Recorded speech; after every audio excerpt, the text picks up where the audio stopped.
First, the headlines. President Trump says time to end war in Syria. Russia vetoes UN resolution on Syria chemical attack. Turkey to make final offer to EU on visa-free travel. Economy to remain top priority after Turkey referendum. And first female Muslim judge of US found dead in hospital and now detains. US President Donald Trump said Wednesday it was time to end this brutal civil war in Syria and return refugees to their homeland. Trump spoke at a news conference alongside NATO Secretary General Jens Stoltenberg, whom he welcomed to the White House on an official trip. The president praised the established security alliance and highlighted challenges in the face of migration and terrorism. We must also work together to resolve the disaster currently taking place in Syria, he said, commending NATO for its condemnation of a chemical attack in Syria last week. The vicious slaughter of innocent civilians is barbaric killing of small animals, children and babies must be forcefully rejected by any nation that values human life of sex.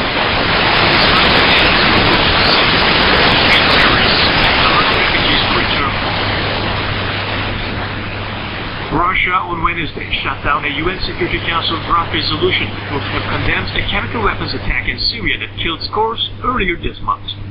The draft was a slightly revised version of a text penned last week by the US, the UK and France. It expressed support for a UN-sponsored fact-finding mission and urged all parties to cooperate to provide full access to the affected site. China, Kazakhstan and Ethiopia abstained from Wednesday's vote, while Russia, allied Bolivia, voted against the measure. U.S. Ambassador to the UN, Nikki Haley, criticized Russia for vetoing the resolution that would have helped promote peace in Syria. She said it was Russia's 8th vote to shield the regime. If the regime is innocent, as Russia claims, the information requested in this resolution would have vindicated them, she said. You have no friends in the world after your horrible actions, Haley told the Syrian government. Your excuses will no longer be heard. UK envoy Matthew Rycroft said the result means Russia cannot possibly claim any more that it opposes the use of chemical weapons. How can anyone look at the pictures of lifeless children and choose to veto a resolution that condemns this attack, Rycroft said, of the indefensible Russian vote. Ankara will offer a final deal to the European Union on visa-free travel after Turkey's constitutional referendum just a few days away. Foreign Minister Mevlut Çavuşoğlu said Turkey. We will make our final offer to the EU after April 16, Çavuşoğlu said in the Mediterranean province of Antalya.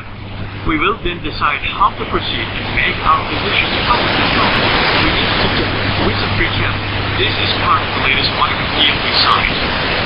Following the first anniversary of the March 2016 deal between the EU and Turkey over refugees, a number of key European commitments remain unfulfilled, including granting Turkish citizens the right to visa-free travel in the Europe's Schengen zone, according to a European Commission report.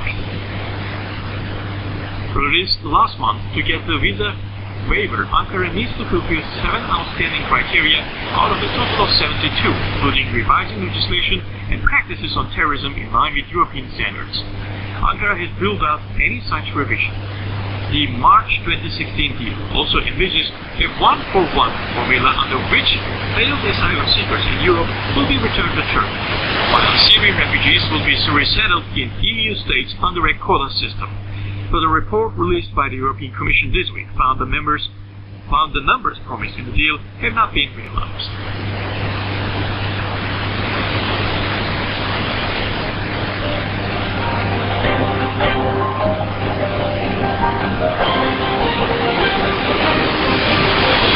The news continues on the English language broadcast of the Voice of Turkey.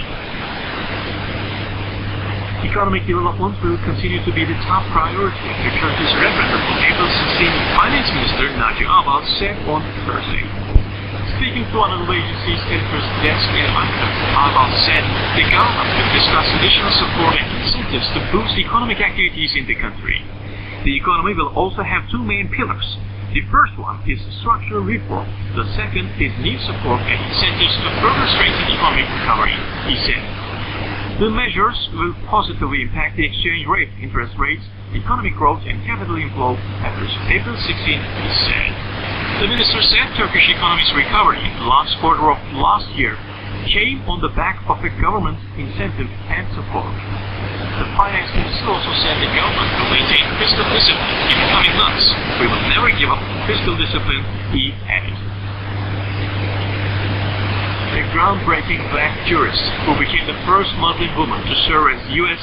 judge was found dead in New York's Hudson River on Wednesday, police said. Sheila Abdul Salam, a 65-year-old associate judge of New York's highest court, was found floating off Manhattan's west side at about 1:45 p.m., a police spokesman said. Police pulled Abdul Salam's fully clothed body from the water and she was pronounced dead at the scene. Her family identified her and an autopsy will determine the cause of death, the spokesman said.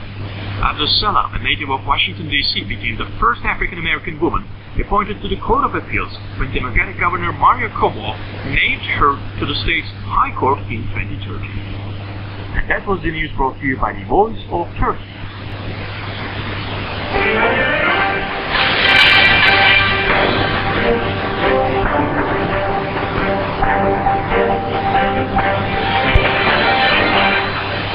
And now the review of the Turkish press. Yeni Şafak writes in a headline, West starts to change its negative discourse on Turkey. The Daily says just 4 days before a referendum to take place in Turkey on April the 16th, the West has changed its long pursued negative propaganda against Turkey. Roger Boyce, who writes for the British Daily Times, said the aggressive attitude towards the Turkish government and the President Recep Tayyip Erdogan should be changed, adding that Erdogan will provide the balance of power in the Middle East. Boyce called for better ties with Erdogan and urged the West to stop supporting separatist terror organizations PKK's Syrian wing PYD in Syria. Sabah reports that the US finally gives green light to a Turkish offer about a non-fly zone over Syria to protect civilians. The US now approaches a no-fly zone over Syria more positively after a chemical attack launched on April 4th killed around 100 civilians in Syrian towns. An attack which is the US responded with a missile attack on the Shirak base that belongs to the Syrian regime. Turkey has long been insisting on a no-fly zone over Syria for civilians. Star headlines: car makers broke the record of the past 10 years in reporting rising production volume in the Turkish automotive industry for the 3-month period in 2017, January-March, which increased by 44% when compared with 2016 and reached 300,000. For the same period in 2017, automobile exports risen by 25% in US dollar basis. Vatan says Turkey is still #1 destination for Russian travelers. Russian tour operators union called Ator announced that 50% of the total Russian holiday reservations were made for destinations in Turkey. Around 5 million Russian travelers are expected to visit Turkish resort this year. Habertürk coach Şenol Güneş, the football coach Beşiktaş, as having 8 that our expectations is to make a good score without concede a goal. Beşiktaş will hold a UEFA European League quarters final match with French Olympique Lyon, and before the away match, coach of Beşiktaş Şenol Güneş told news people, I wish this game will satisfy everyone and will be won by the side who deserves it most. Recalling a recent attack in Dortmund, Beşiktaş coach Güneş said, I wish a terror-free world where people will live happily. The world is in a crisis now, and it has also reflections on football, like the bomb attack in Germany. What matters indeed is that violence should be erased from the surface of the world. And that was the review of the Turkish press brought to you by the Voice of Turkey.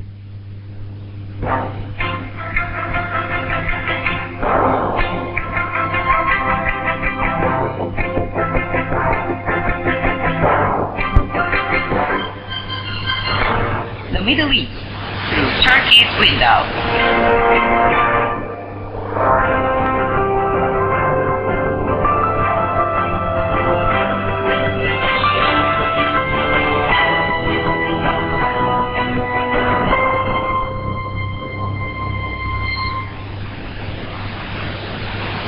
Elements of Assad regime recently launched a chemical attack on the town of Khan Sheikhoun in Idlib province.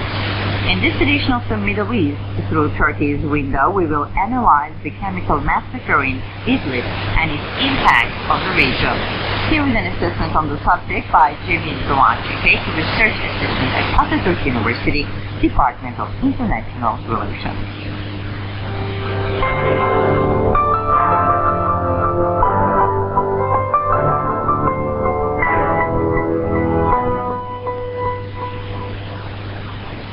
Assad regime has been committing atrocities in Syria since 2011. All these atrocities are committed before the world's eyes. The regime commits a new massacre with each passing day. Elements of Assad regime recently launched a chemical attack on the town of Khan Sheikhoun in Idlib province on April the 4th. More than 100 people, including women and children, were killed and about 500 were wounded. These chemical attacks were not unexpected for those following developments in Syria, because these chemical attacks were not the first ones that the Assad regime launched by violating international law. The Assad regime has previously killed tens of thousands of people in Ghouta, Aleppo, and other places across the country by using weapons of mass destruction that are prohibited. The chemical attack on Idlib will most probably not be the last one, as the international community has not imposed serious sanctions on Assad regime, and unfortunately encourages the Assad regime by its statements and indecisive stance. Despite an agreement on chemical disarmament, the Assad regime continues to use chemicals such as chlorate, and this does not draw serious reaction from the international community. Assad regime perceives this situation as green light.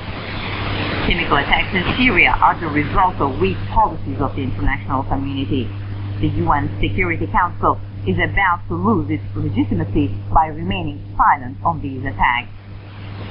The biological warfare program and inventory of ballistic missiles of Assad regime will bring about new war crimes. Assad forces must be prevented from using thermobaric weapons that are explosive, that utilize oxygen from the surrounding air to generate an intense high-temperature explosion. The Assad regime has not approved the biological weapons convention. The fact that the Assad regime is interested in malaria and anthrax as part of its biological warfare program has been published in the international media. Assad regime and cooperation with North Korea continues at a strategic level. North Korea is the world's most dangerous country in terms of chemical and biological warfare.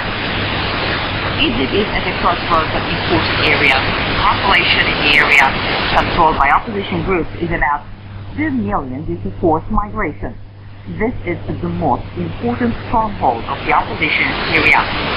It is a location where Russia's Assad regime wins final victory by enemy structures. Different opposition groups control Idlib. The Free Syrian Army controls rural areas near Al-Fatiha. The Damascus Liberation Committee, formerly Al-Nusra, controls rural areas to the south of Idlib, and Asrar al-Sham is powerful in areas near the Turkish border. Video and images taken in Khan Sheikhoun show that Assad regime continues to use chemical weapons.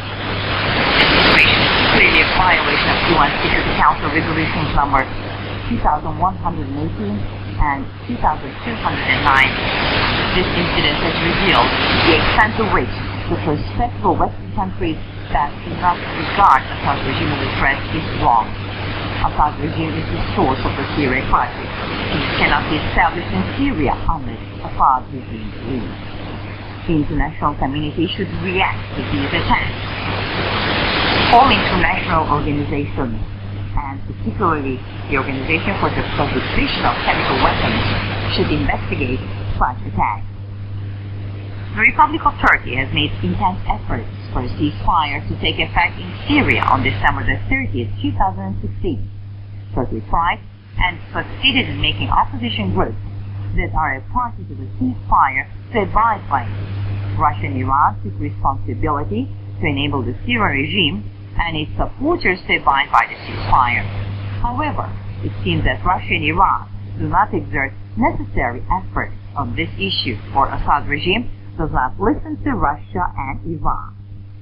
These attacks in Idlib affect Turkey, that has prevented a wave of immigration for the time being. However, Turkey could be subjected to a new wave of immigration as a result of heavier bombardments, similar chemical attacks being launched, and unsustainable living conditions. If Turkey cannot cope with this wave of immigration, this could have serious results for Europe. Countries in the region and global powers that are a party to the Syria crisis should find a political settlement as soon as possible. This political settlement is based on Syria's territorial integrity. Assad's regime must leave, and all terrorist organizations, PKK, YPG, Daesh, and al-Nusra, must be fought against. Any steps to be taken other than these will only deepen the crisis. The Voice of Turkey has presented an assessment on the subject by Cemil Doğaçgil, research assistant at Atatürk University, Department of International Relations.